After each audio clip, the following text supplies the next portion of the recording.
Thanks for tuning in to Popular Cruising and our review of the Adonia from Fathom, Carnival Corporation's newest cruise line.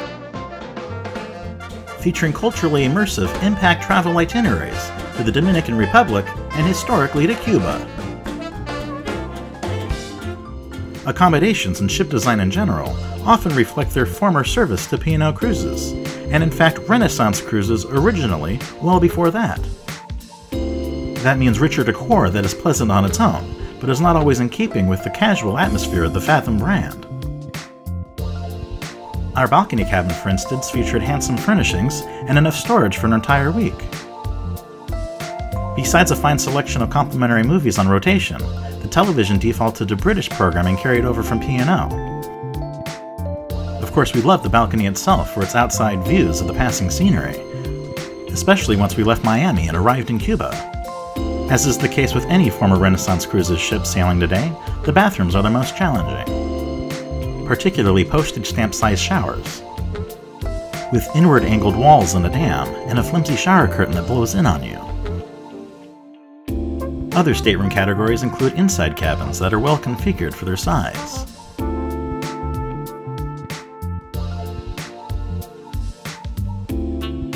Also outside cabins similar to balcony cabins, that feature a window instead of a veranda.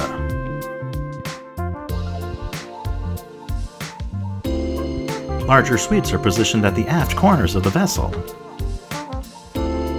with a living and dining room space separate from the bedroom, and a more spacious bathroom. Suites additionally have their own balconies. Penthouse suites are similarly configured at the ship's forward-facing corners, also featuring an elegant bedroom and luxurious bathroom. Fathom activities are more focused ashore than they are on board, but there still are some. Starting at the atrium and reception desk, overlaid with new Fathom imagery, and staffed by the ship's ultra-friendly crew, including the wonderful impact guides at the Explorer's desk, where Dominican Republic water filtration is featured.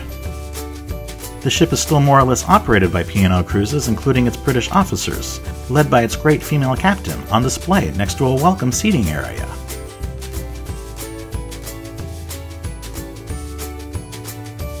Just upstairs from the ornate atrium are encouragements to share your story of the impact travel experiences with the world via video,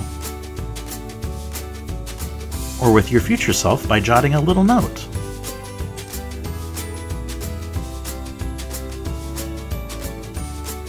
Immediately next door are opportunities for some shopping, whether it be logo items or toiletries, or other environmentally conscious items. Speaking of the environment, the photo gallery features less in the way of prints,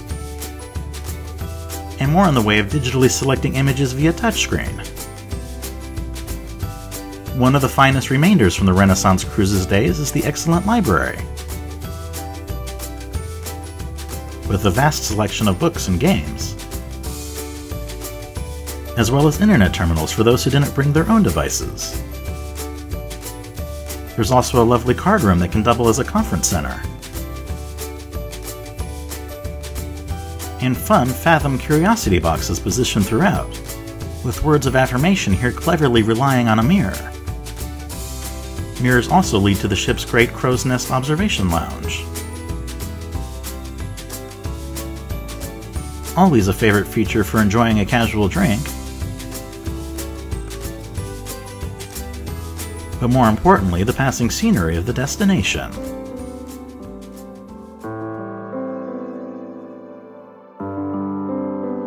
The Oasis Spa and Health Club is particularly beautiful.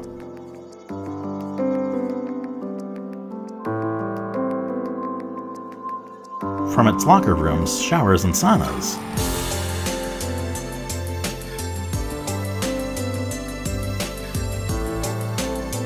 to its treatment rooms, salon, and fitness center.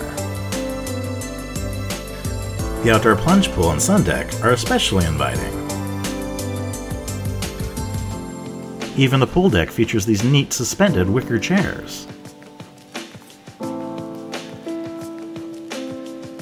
Lots of other chase lounges, and of course the pool itself, which in the heat and humidity of the Caribbean is always a tempting oasis. The hot tubs, not so much. Also to pass the time are classic foosball and ping pong tables.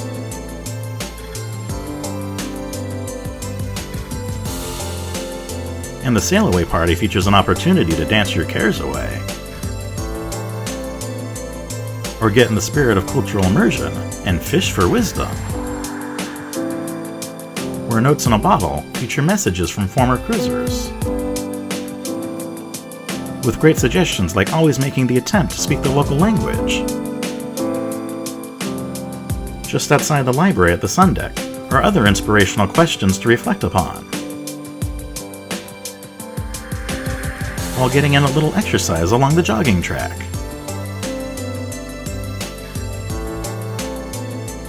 Or up top on the sky deck for even more great views.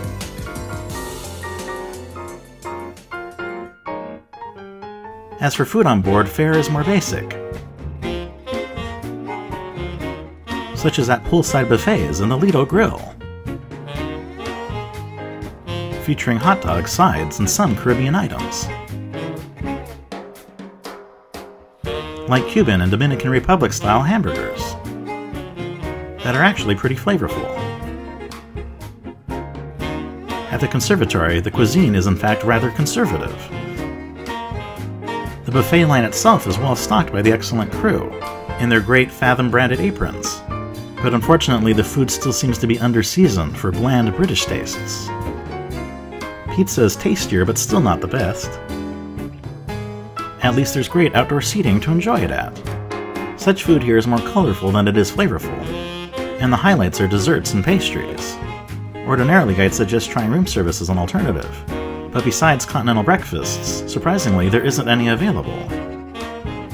Of course there's still the main dining room serviced by the Raffles bar next door, but the food in the Pacific restaurant skews as bland as the buffet upstairs. Items that underwhelmed included salmon tartare, an okay Caesar salad, duck breast with honey and rum that didn't live up to the name, and a bananas Foster pastry is the best of the bunch. As for specialty restaurants on board, one of the two has been converted into the Glass House, a wine bar that works wonderfully well as a secondary observation lounge at the back of the ship. And in fact, the only remaining specialty restaurant on board in the Ocean Grill is head over heels better than the rest of the food on board, with excellent regional specialties like tropical ceviche, expertly plated ananas and avocado, an interlude of refreshing sorbet,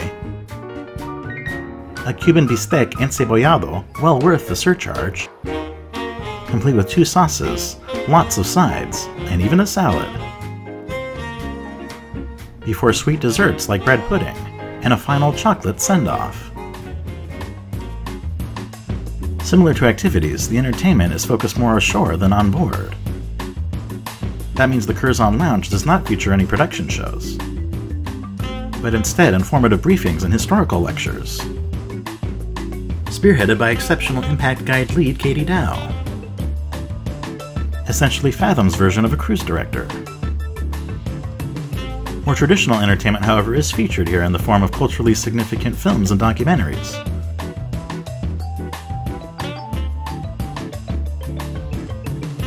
as well as fantastic local musicians that are brought on board, making sure that the sounds heard on land are also heard on board.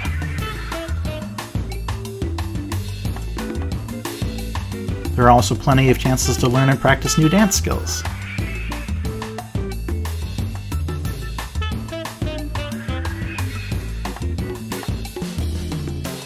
Another watering hole/entertainment venue is Anderson's, where you can check out all the ship's ceremonial port plaques, or even listen to the song stylings of Katie Dow once more, pulling double duty as a talented live vocalist. Film screenings also occasionally extend poolside,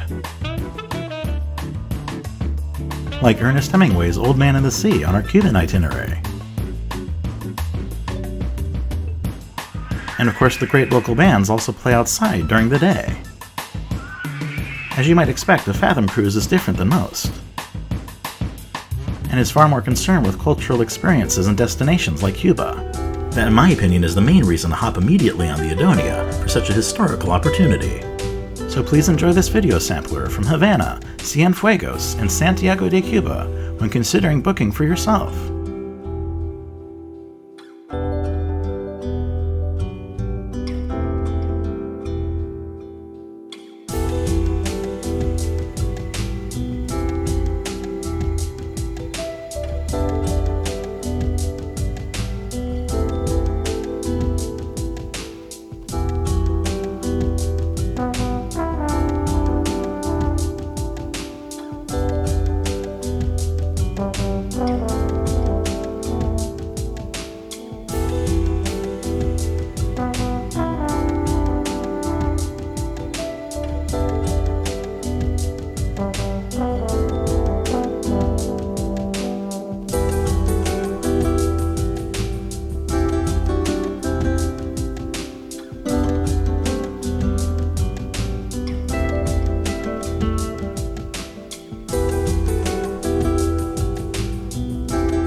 Thanks for watching.